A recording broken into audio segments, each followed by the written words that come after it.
Ayan mga donya, padating pa lang. Dito kami sa Resort Riley. Yan, ang venue ng aking pinsan sa birthday niya. 70 years old. Ano? Magtatago tayo. Ano ba? Wala pa si nanay, parating pa lang. Okay, so tayo mauna. Oo. Okay. Tita, please kita. Ay, tama-tamang ano natin ha. Ako magaganda, dito na. Wow, yan. Full party kami, oh. Wow! Ayan, guys, ano, ang aming venue. Relay. Hello!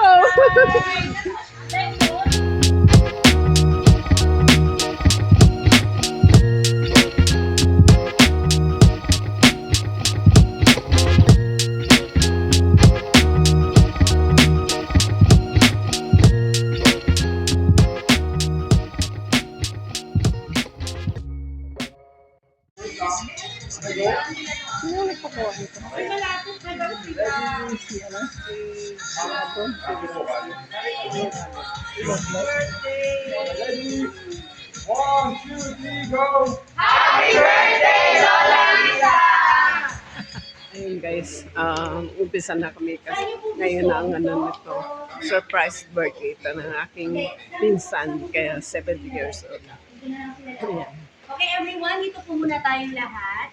And then, ayan, since ito po ay surprise birthday party para kay Tita Mila, wala po muna ano, ayan, dito po kayo lahat. Wala Dito makikita. po muna tayo lahat, wala po muna makikita. Nakuha mo? Ito po pa lang. Diyan lang po, ayan. Okay na po, ayan na po. Very ano, no? Sa CR. Hi po. Ganda. Sa tingin Ganda.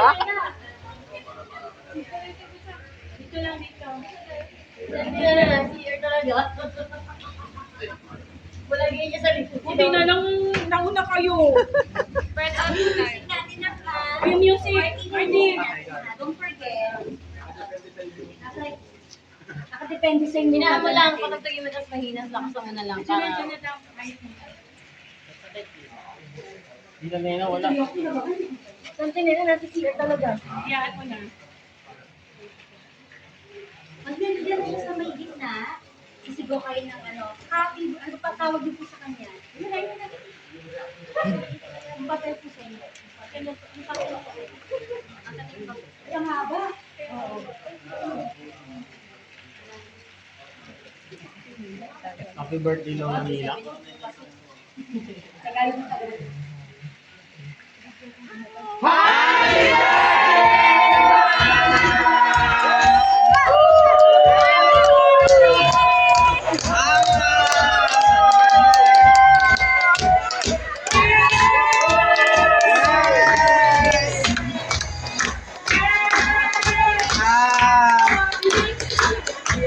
Happy birthday!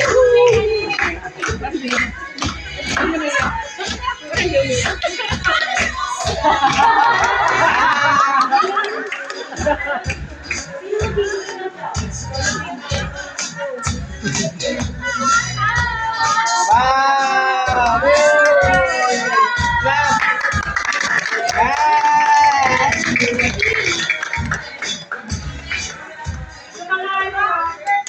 Happy birthday!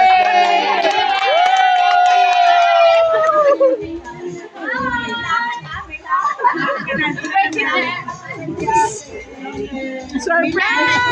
Birthday! Sa inyo lahat. Kung may nagsabi sa akin ng bata pa ako, aabot ako sa 70. Baka natawa lang ako. Parang kailan lang, isa lang akong batang maraming pangarap. Hindi ko alam kung ano ang naghihintay sa akin. Pero ngayon, habang lumiliwan ako sa aking buhay, masasabi kong napakabuti ng Diyos. Hindi naging madali ang buhay. May mga panahong puno ng saya, may mga panahong tahimik ang mga luha, may mga pagkakataong gusto ko nang sumuko. Pero sa bawat pagsubok, laging bagong dahilan para bumangon. At ang dahilan na iyon ay ang aking pamilya, ang aking pananampalataya at ang pagmamahal ng Diyos. Hindi ako naging perpektong anak. Hindi rin ako naging perpektong asawa. At lalong hindi ako naging perpektong nanay. Pero isang bagay ang sigurado, minahal ko kayo ng buong puso. Sa mga anak ko, salamat sa pagbibigay niyo ng saysay sa bawat sakripisyo. Sa mga apo ko, salamat dahil pinababata niyo ang puso ko. Sa pamilya at sa mga kaibigan namin narito, maraming salamat sa inyong pagmamahal, suporta at sa pagiging bahagi ng aking buhay. Noong 2022, dumaan ang pamilya sa isa sa pinakamabigat na pagsubok nang mawala ang aming mahal na si Eman. Bilang isang ina, may bahagi ng puso ko na mananatiling kulang. Pero natutunan ko ang pagmamahal ay hindi nawawala. Nagbabago lamang ang paraan ng pagdadala natin ito. Alam kong gusto niyang makita kaming patuloy na nagmamahalan, nagtatawanan at nagpapasalamat sa bawat araw na pinagkakaloob ng Diyos. Kaya ngayon, pinipili ko ipinagdiriwang ang aking buhay. Hindi dahil nakalimutan ko ang sakit, kundi dahil alam ko ang bawat araw ay isang biyaya. Ngayon, sa edad na 70, mas lalo kong naunawaan ang buhay ay hindi sinusukat sa dami ng taon. Sinusukat ito sa dami ng pagmamahal na ibigay natin. Sa dami ng taong naging bahagi ng ating buhay. At sa dami ng alaalang iiwan natin sa kanilang puso. Grateful ako sa Diyos sa bawat umagang nagigising pa ako. Grateful ako na malakas pa rin akong maglakad, makatawa, makayakap, at makasama ang mga mahal ko sa buhay. At nagpapasalamat din ako na konti pa lang ang puting buhok ko. Sana huwag niyo nang kontrahin. At alam niyo naman ako, hindi ako mahilig humingi ng mamahaling regalo. Hindi designer bag, hindi alahas, ang request ko lang palagi, Nivea cream o sunblock. Kaya saan ako magpunta? Parang automatic na ang tanong, may Nivea ba dyan o sunblock? Kaya sa mga anak ko, alam na ninyo ang pasalubong. Huwag na kayong mahirap mag-isip. Sabi nila, age is just a number. Siguro nga, kasi minsan pakiramdam ko ay bata pa rin ako. Hanggang sa kailangan ko nang tumayo galing sa sofa, doon ko naaalala, ay, 70 na pala ako. Bago ako magtapos, gusto ko lang sabihin ng isang bagay. Huwag natin hintayin ang espesyal na okasyon para sabihin sa mga mahal natin kung gaano natin sila kamahal. Magyakapan tayo, magpatawaran, magtawanan tayo at gumawa tayo ng mga ala-alang habang buhay nating dadalhin. Dahil sa huli, hindi ang dami ng kandila sa birthday cake ang mahalaga, kundi ang dami ng pusong napasaya natin habang tayo ay nabubuhay. Maraming salamat sa inyong lahat. Salamat sa inyong pagmamahal. Salamat sa paglalaan ninyo ng oras upang ipagdiriwang ang araw na ito kasama ako. Ang dasal ko ay manatiling malusog ang bawat isa, manatiling buo ang ating pamilya, at lagi nating ilagay ang Diyos sa sentro ng ating buhay. Mahal na mahal ko kayong lahat. At ngayon, pwede na tayong kumain. Baka maubusan ako ng dessert. At kung may dala kayong Nivea sun cream o sunblock, alam nyo na kung kanino yung bibigay. Once again, ating pong palakpakan, our lovely celebrant debutant for today, Miss Mila at 17. Alam ko po, lahat po kayo sobrang excited, of course, Miss Mila. By the way, guys, my name is Yen Leona, and I'm your host for today. Alright, ayan, syempre Mamila. Ano naman pong masasabi niyo na kanina po nandito kayo and then pagbalik niyo, may ganito na. Naiyak ako. Yung talaga ang point doon. Galit na siya. Galit na siya. Gutom na ako eh. Okay lang po, Mami Mila, kasi may Nivea sunblock sila. Sinong may dala? Wala. Last 100 points ay nandito. So everybody, gusto niyo na po bang makita? Sumayaw ang ating pinagmamahal ng Mila. Yes! Napudot. So ganito guys, since we're here, lahat po na muna ng mga anak, punta po muna kayo dito. Kainin niyo muna, gutom na Ay, yun. teka lang. Mamaya makita mo. Teacher po muna tayo. Ay, tayo. Ay, program na sana. Siya. Yung papel kanina. Hindi nga ako sa'yo.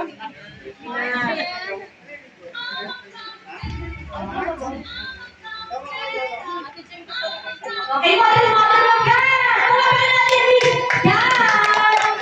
Tumagal natin!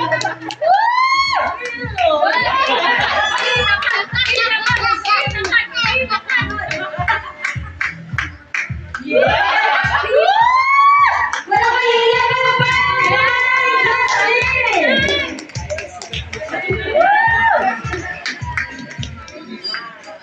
Yes, Roja!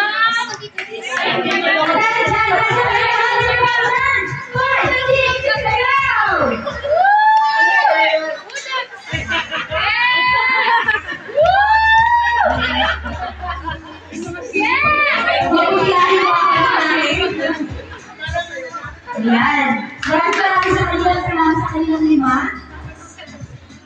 Tawagin mo lang si Mami ka. Bakit ayan ang gift mo kay Mami nila?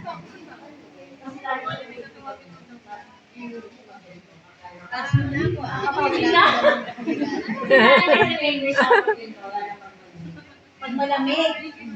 So, electric fan yun. Aircon! Mayaman. Wow. Okay, next. Maki!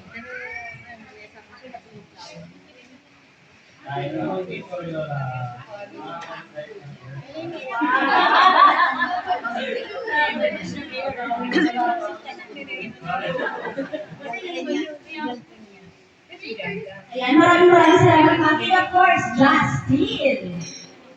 Ito Lola, ano to, hindi mo to favorite na amoy, pero lagi mo itong hawak. Matatanggalan ng problema mo, pati yung problema mo next week. May ano pa, Kulay mukha ko lang nandito, may Justin. date pa. And of course, next, Joyce.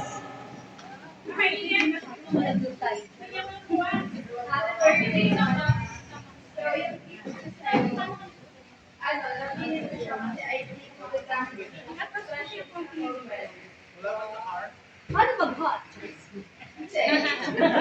Ayan, maraming salamat. Paparan na natin si Joyce na pakak ang kanyang blush. And of course, one, ano man si Ma'am Jam. Ito po, mas serious yung tumakas.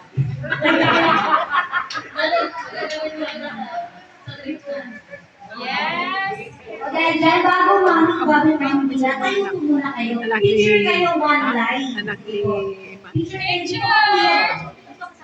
Oo. Okay, look at the camera. In 5, 4, 3, smile.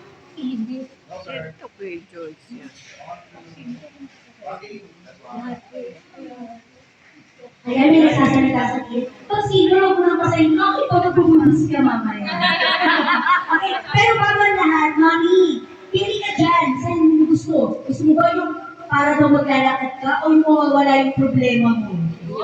Ay, parang gusto mo mawawala yung problema mo. Ang nawala ka rin ako, nag-asawa. Ayan, ano po, ayan po? Sige po, saan na po yan? Saan na po? Saan na po? Dahil dyan, buksan na natin ang regalo ni Joyce na sabi ko ay magagamit at bibig sa kanyang paglalakad. Roller skate notebook. Roller skate pala. Ano yan? Chinelas pala. Parang sinabi ko yan kanina. Maraming salamat po sa inyo natin. Of course, si Mami nila po, later on, bubuksan niya po lahat ng mga regalo niyo sa kanya. Happy ka po ba, Mi? Ano naman sasabi ko po? Ano po ba? Sige po, salamat po. Alam mo po, Mami Mila, itong event na to, matagal ko pinag-isipan ng mga anak mo, lalo na si Mami Ruth. Grabe po, nasa GC kami. Group chat kami, nagka-update kami ng madaling araw. Mamaya, i-add ka namin. Opo, gusto mo ba i-add ka na namin doon para maramdaman ko kung ano mo pinag-usapan namin doon. And of course, next, ayan. Dahil mahilig po kayo sa perfume. Yun! Meron tayo 7 perfume na magbibigay din sa inyo. So talagang tiwa-tiwa ka dito, Mami, ang dami mo dito. Tawagin po natin sa ating 7 perfume. Matthew, Martin, AC, Arrow, Justin at Jam. Ate Kat, si Asan na po kayo? Wait lang po. 1,